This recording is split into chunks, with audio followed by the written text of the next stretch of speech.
Hello, this is Emmanuel Alvirde.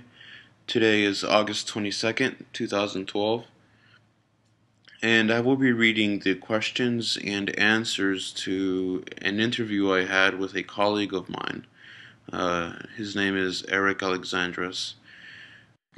Our schedules didn't work out to be able to meet, but these are his typed answers to the questions having to do with modern art in our field of study, having to do with film and such.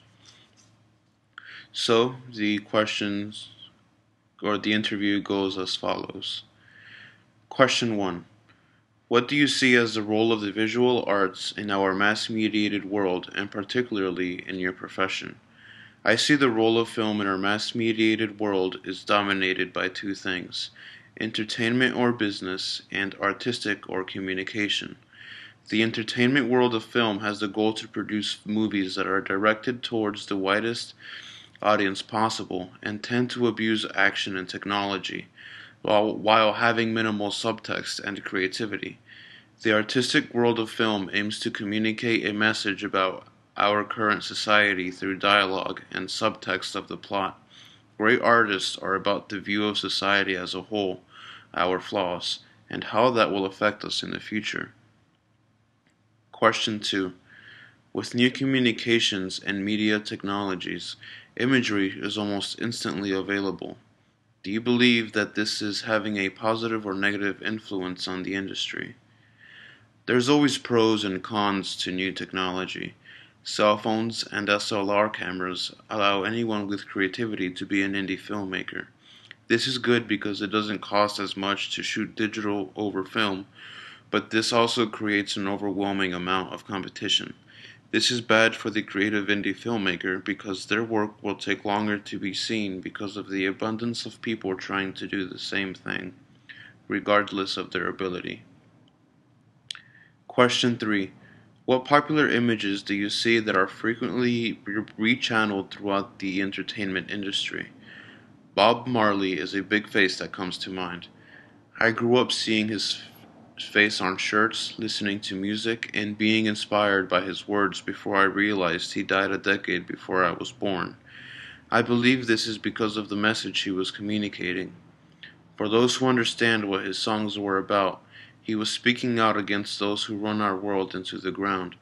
Bob Marley was a prophet, and his image will only continue to grow if more audiences understand the history behind his music and the Jamaican culture.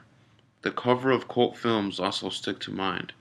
I found myself watching films such as Pulp Fiction, Dead Alive, The Big Lebowski, Fear and Loathing in Las Vegas, based purely on the fact that the covers looked so familiar to me, even though I had never seen them.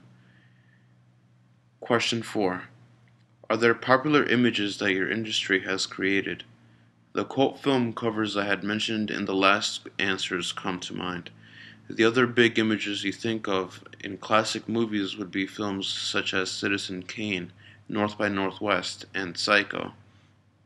There have also been many images in our time that have been very effective, such as many of the sequences in The Matrix, which I see used time and time again in video games, TVs, and films that spoof and remember those images. Question 5.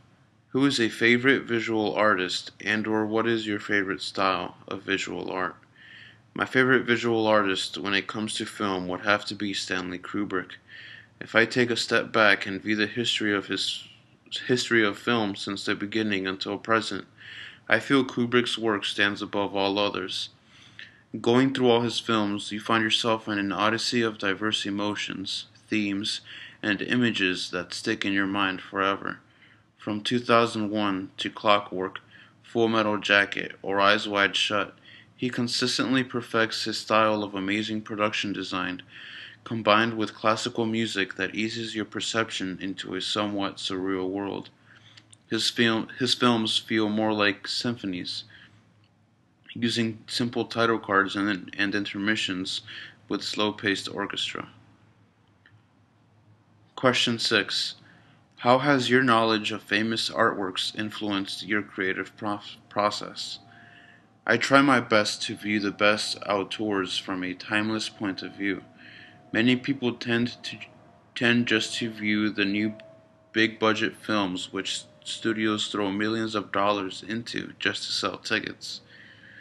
I tend to look at what each auteur does that best makes them stand out above everyone else. Aronofsky gives you a very subjective view of his characters, while Tarantino shows amazing dialogue. Everyone has their strengths, and my goal is to gain that knowledge from those filmmakers in order to effectively influence my creativity. My goal is to use the best work to influence my original ideas without mimicking. And that is the end of the interview. Again, I am Emmanuel Alvirde, reading the responses of Eric Alexandres. Thank you for listening, and goodbye.